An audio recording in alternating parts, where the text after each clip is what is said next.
And we're live. Welcome back to the Windsor Wednesday show. Happy to be here. Hope everyone is enjoying back to school. And for those watching who are curious about the Windsor Wednesday show, each week joining me is a faculty or staff member, a student, and an alumnus from the UWindsor community. And we're each sharing our story about the University of Windsor and helping provide advice to incoming students. So thanks for being with us today, and happy Windsor Wednesday.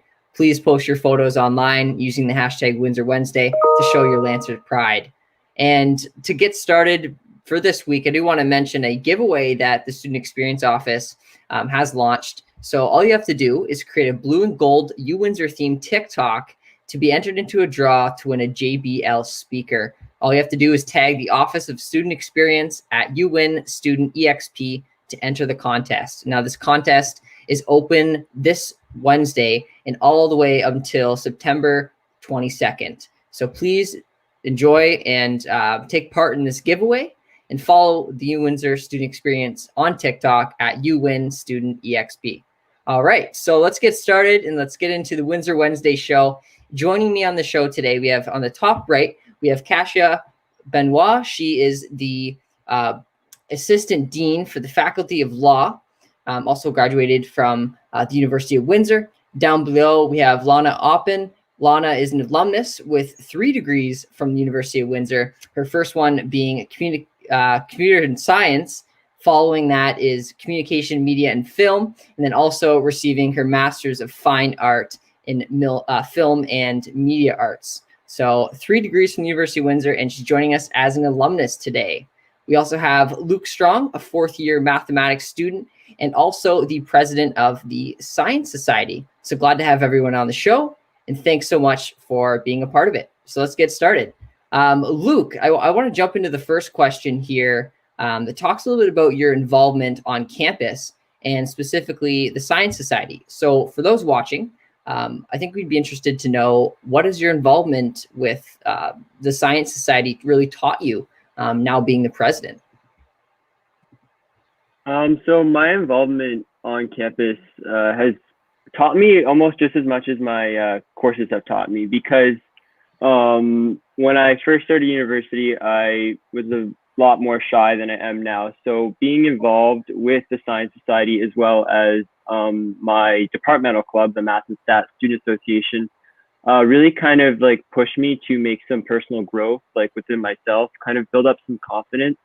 And that was really like started by working on a team with others and learning from upper year students, being able to communicate with upper year students in my program, in my faculty. And then that kind of eventually made me feel that I could be a confident leader on the Science Society as the president. It has also taught me like other skills like problem solving, time management, how to persevere through challenges, right? Like when something comes up and you have to make like a decision right then and there, about just like different things that come up throughout the year. You kind of learn how to make educated decisions like on the spot, which is like a very useful life skill in my opinion, especially as a math student and someone who wants to eventually become an actuary. Like being able to make decisions is very important. So my involvement has really taught me how to work with different people, how to solve problems, how to communicate with others, how to manage my time, stay organized. The list goes on and on and on. So the biggest thing though was really like that personal growth to make me more confident than I was when I first started at the University of Windsor. Excellent. It's great to hear. And Luke, I'm curious to know, I know math and science, they definitely have some similarities. But being a math student, how come you chose to be on the Science Society? So that story is actually kind of interesting. I was first a hired member of the Science Society. I applied to be a director on the Science Society, then eventually became the My Sci mentorship coordinator for them. So that is a mentorship program for first year students where we pair students from every different program or department in the faculty with upper year students to kind of help with their transition throughout their first year of university. So in doing that, I was able to meet people from every department in the Faculty of Science. Math being kind of maybe one of those departments that's a little bit smaller, a little bit more maybe separated from the hard sciences, it kind of motivated me to really work to englobe and incorporate and include all departments in the Faculty of Science under kind of one community, one collective unit. And that's really what motivated me to kind of come from math and work my way into the Science Society to really kind of continue to increase and enhance that like tight-knit community in the faculty. Fantastic. Great to hear. Thanks for sharing, Luke. Katia, going up to you, amongst other things, being involved in the recruitment of students in law, very curious to know what type of lawyers is your office and you specifically trying to build for the future, especially when it comes to admitting students into the Faculty of Law. Like, what type of lawyers are you looking for? For sure. So I've worked at the university for 20 years now, quite some time, mainly in the area of enrollment management, and initially started off with secondary school students. I started off in Windsor Law last year in a different role, and it's brought me full circle back to the side of recruitment.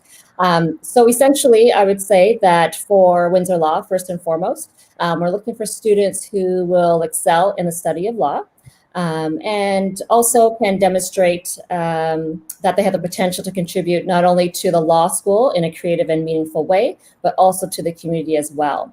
So at Windsor Law, I have to speak to our holistic admissions process, where we're looking at 7 varied criteria, and essentially it allows us to get to know the applicants, but as well to help them, they can demonstrate through their personal profile, their level of community involvement, and their varied experiences. So it's really about getting to know the applicants and whether they are fit for our Windsor Law School. So essentially, we're looking for students whose values and beliefs align with the mission, vision, and value of Windsor Law, and as well that they're passionate for access to justice. So essentially, when people are thinking of law school, they think that everyone's going to graduate and become a lawyer, and not every individual may end up practicing law. So essentially, we want to not only create lawyers, but individuals who want to be change agents. They want to make a difference. And so we need lawyers who are passionate about being influential in how society functions and will use law as a social tool. So law is seen as sort of us in the service industry as well. And so at Windsor Law, you may know that we are known for access to justice and transnational law. And so essentially we're looking for individuals who will be able to become a part of our inclusive, dynamic, and people-centered law school. And we're looking to build lawyers with a passion in all of these areas. So Katia, what are some things that you're looking for in students? So as an example, if there's students at the University of Windsor or other campuses looking to apply for law school, what are some things that you would maybe even recommend? Oh, for sure. So as I mentioned, we do have the 7 criteria, which is a part of our holistic admissions process. But essentially, we are looking for individuals that are passionate about giving back to their community. So this can be displayed whether we also realize and recognize that there are students that may have had opportunities to volunteer due to whatever extenuating circumstances. But if they are able to give back in any way, whether it is through joining clubs and societies like Luke mentioned, throughout their university experience, if they taught at their religious affiliation as a Sunday school teacher, if through their work experiences and their life experiences, they can show how they have a passion for access to justice and their experiences that they've had, and they have that social justice mandate for their life, and they want to give back to the community with that as a focal point. That's very important to us at Windsor Law. So we definitely are known for their social justice aspects. We're strong in that area. And so we're looking for individuals that can demonstrate through their life experiences and post-secondary education that they want to continue on with the aspects of social justice being first and foremost in their lives. That's very interesting to know, and I hope this helps any lawyers that are looking to apply to become a lawyer in law school. Hope that helped. And now moving on to Lana, I'm curious to know, you studied a Bachelor of Computer Science, and then you made the switch and jumped in to study film. And now you practice film and you work in the film industry. What sparked that interest or that shift in studying? So towards the end of obtaining my computer science degree, I took some elective courses from communications, media, and film, and some of them were the introductory production classes. So I thought it was great, it was fun, but then what solidified my decision to continue after graduating computer science, to continue into film, was an animation, 3D animation class I took during computer science, but it involved not only animating and learning to do that, but we actually at the end had to produce a 1-minute project that was edited and, it was completed like a little film. So we did this music video that was animated. And so I thought it was just a fantastic way to combine, skills that I learned in computer science. And especially as I was getting into it, everything was in film starting to turn digital, from cameras to, post-production to everything. So it was an easy switch, and it was just a familiar platform for me. And so I just continued to do communications, media, and film, which later on led into master's in film. So amazing. And Lana, if you're able to share with us, what are some ways that you're practicing film today in the community? So besides running, short projects as it is of my own or commercial video projects, I am also participating as a filmmaker, as a usually cinematographer for UWindsor professor, Kim Nelson. She does a lot of new style documentary. It's called a live documentary, where it's a combination of, a lecture, performance, and at the same time a film. So we really film these interesting stories that go on later on to sort of show at the festivals and at the different events and the conferences. And my biggest involvement is with the Windsor International Film Festival where I run technical side. I'm a technical director for WIF, and I have joined WIF during actually my undergrad.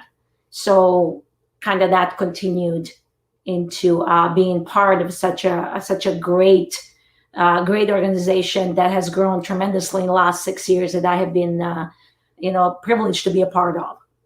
So yeah. Excellent. I'm glad to hear that. Thank you, Lana. Katia,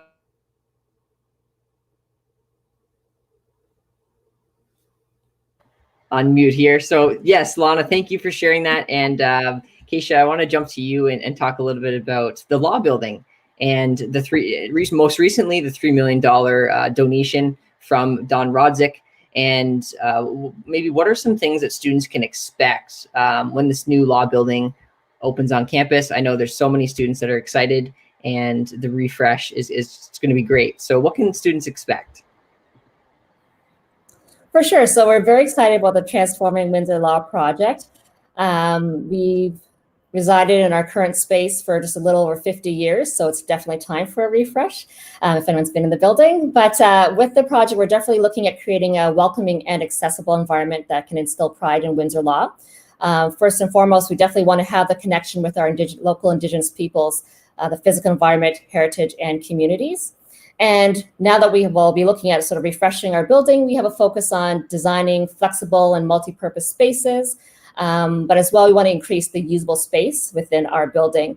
And for Windsor Law, the student experience is first and foremost for us. So we want to make sure that's at the center of all decisions.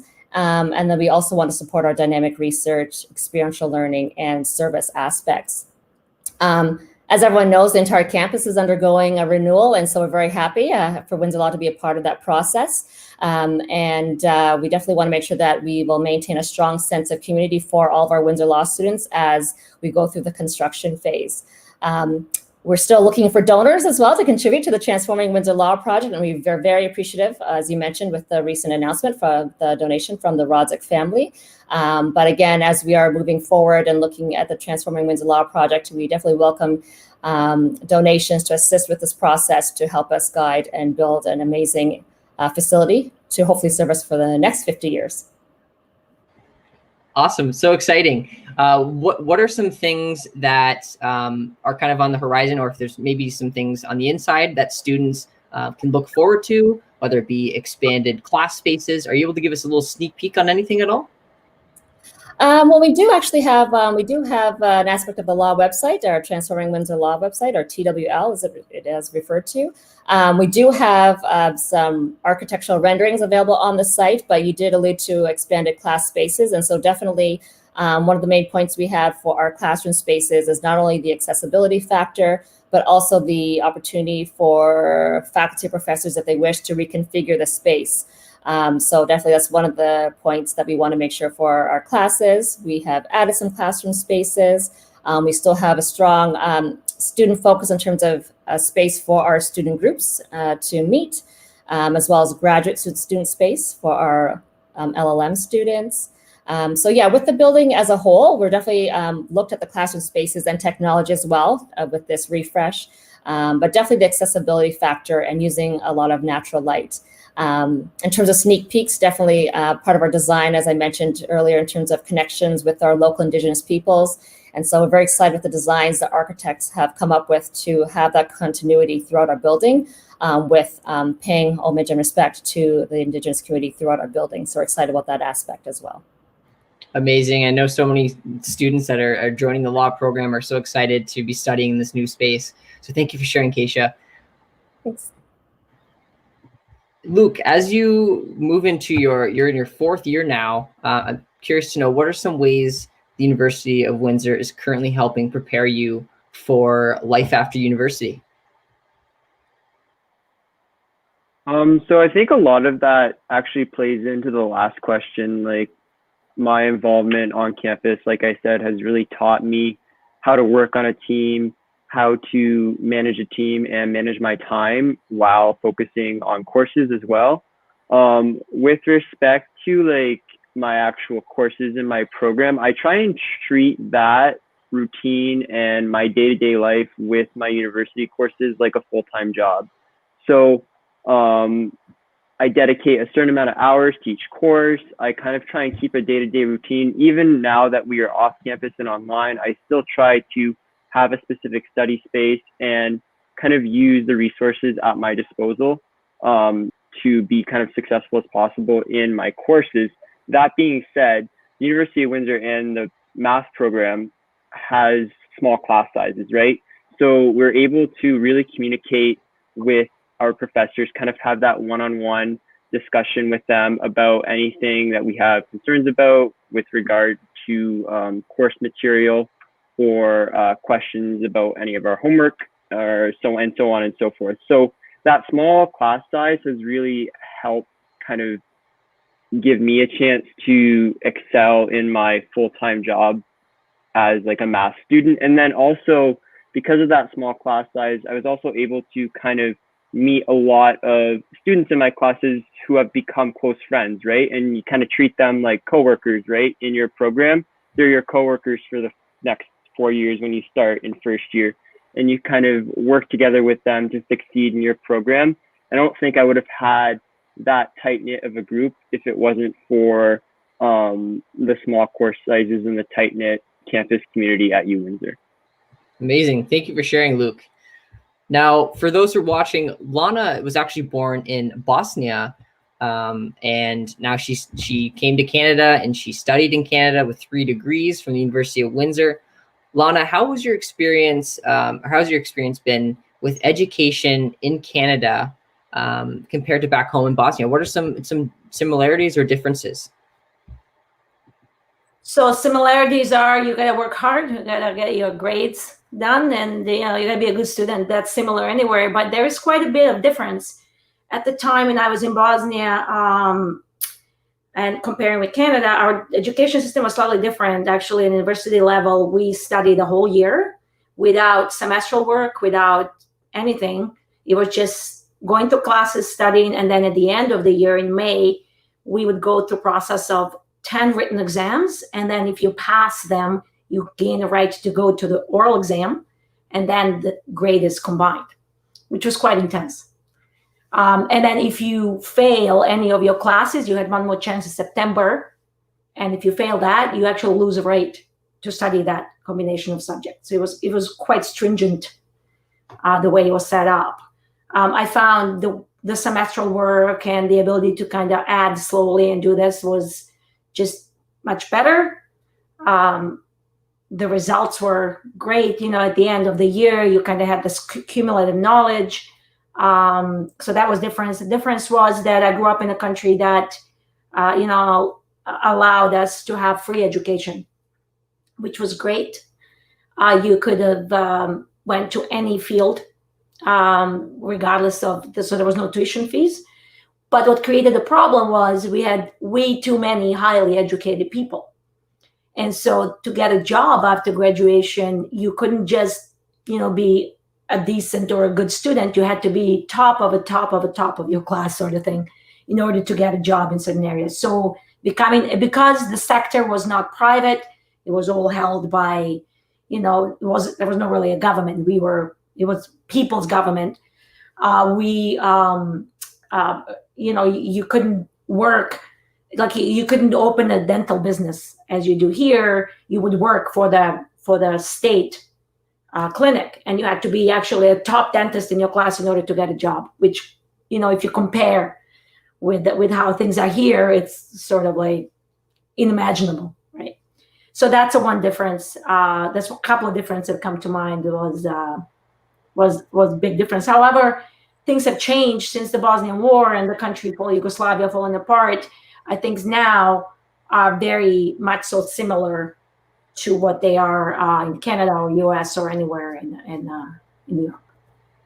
I could imagine that 1 year of full school just really prepared you for when you had 5 classes for 4 to 5 months at the University of Windsor. I imagine you were fully prepared, would you say?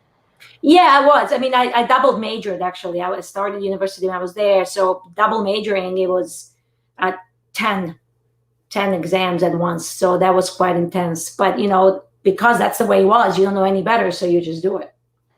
Amazing. So the final question of today, and my favorite question of every live Windsor Wednesday show, is why are we UWin proud? Katia, we'll have you go first. For sure. So it seems like we have a science crowd today. So I'm a 2-time graduate from the university with my Bachelor of Science and my Master's of Education degrees. So I definitely proudly represent the blue and gold wherever I go. And I like to say that I chose not only University of Windsor for my undergraduate study, but I've also chosen the city and university for life now that I am a longstanding employee at the University of Windsor. So it speaks to them not being able to get rid of me because I chose to stay. But as a student, I definitely enjoyed the hands-on experiences. And as Luke mentioned earlier, just the ability to join the various clubs and societies on campus, it just allows you to not only get to know students in your program, but students in other areas across campus. And it really just shows you and allows the opportunity for you actually to just see what the university has to offer. I'd say from the perspective as a recruiter, I have enjoyed meeting prospective students and their families. And it's rewarding when you talk with students and their families throughout their undergraduate process, their career. And then when they move on to going into the workforce and you still have those relationships you built with the family members and the student, it's nice and definitely rewarding to know that you had a very small part in that journey, and just seeing them sort of mature, grow up, and move on to the next phase of their life. So definitely that's a big seller for me in terms of why I'm Windsor proud. In choosing the university, I'm proud of the diversity we have on campus and the diversity in this city. I think that speaks volumes to the experiences you're going to have throughout your undergraduate degree. We have great people on campus. They're very supportive. And as you know, with things that are currently happening, I have to recognize that there are shortcomings and difficult conversations that need to be had, but they are taking place. There's still a lot of work to be done, but I can say that I'm definitely proud that the conversations are happening and we're looking to move forward.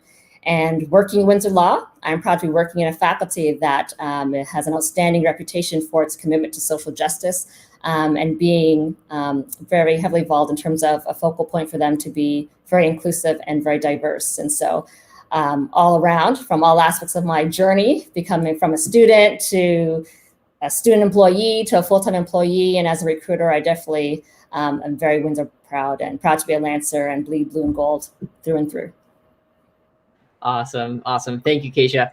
Luke, please share, why are you proud to be a University of Windsor student? I'm very proud to be a University of Windsor student because of our tight-knit campus, and kind of just touching on what was already said, like the sense of community on campus. Just wherever you go, someone is always willing to help you, whether it's a professor or staff or another student. No matter where you go, if you need help, someone is so willing to navigate you to either where you can get the help from or your answer to your question, whether it's professors' office hours or any of the student services. Everywhere you go, There is that just team effort to make sure that everyone's on the right track. There is that sense of community. And I think that because we're online, it does look a lot different, but I don't think that that community has been hindered at all. I think that even from a distance, we are still so strong as a UWindsor campus and a UWindsor community. And that just feeds into all the opportunity that UWindsor has to offer for its students through whether it is your courses or research or getting involved in student clubs and societies. There's so many resources, so many opportunities. And I think that really just stems from how willing everyone on campus is to help each other out. So that's why I'm UWin proud. Excellent. Thank you, Luke. Thanks for sharing. Lana, why are you proud to have graduated and now you're still working with University of Windsor? Please share. So I'm UWindsor proud because I'm really now a part of a long-standing legacy that UWindsor has. These experiences that I gained as an undergrad, they really made a significant impact on who I am today. And I'm speaking from a perspective of a newcomer, an immigrant to a new country that all of a sudden is now faced not only with a war back home and the family being back war, but also with this whole new way of living in a new country I have to integrate with. Being part of University of Windsor helped me integrate so much quicker, helped me, become more aware of the way of life in Canada. This education that I received at UWindsor also uncovered interests and goals that I never considered before becoming a UWindsor student.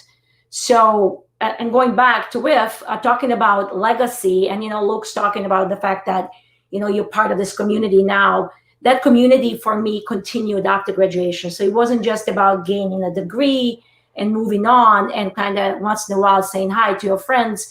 We now run, a #1 volunteer-run film festival in Canada with majority of us from the board to the staff to volunteers being UWindsor graduates. And for me, it's really specific because we started as undergrad group entering into this adventure of a festival. And now all the skills that we gained as undergrads, and then later on after graduating in our professional careers, we bring back every year. It's but it is a family reunion for us. So we all come back from our lives, and we all come from all that experience that we gained through education and our life. And then we come back and do this again together every year. So it is a family, really. And that's probably one of the most important things, whether it's in a professional or a private life. It's that unity and it's that understanding, coming from that same background that we all do now. That's it. That was really powerful, and I appreciate you sharing your. Folks can still hear me here. It looks like I cut out for a second. Can everyone hear me? Yep, we can now. Yep. Okay, perfect. Well, thank you all for the guests that joined. Katia, Lana, Luke, I appreciate it. Lana, thanks for sharing your story, coming from a different country and studying in Canada and how that's impacted you and how the University of Windsor has impacted you. I really appreciate it. As always, the Windsor Wednesday show is such a great opportunity to meet a variety of different people on campus. And I think it's a platform for all of us to share how the university is providing us a great experience and also to stay connected during this time of online learning. So for the guests today and those watching, thank you for being here, and we'll see you next week.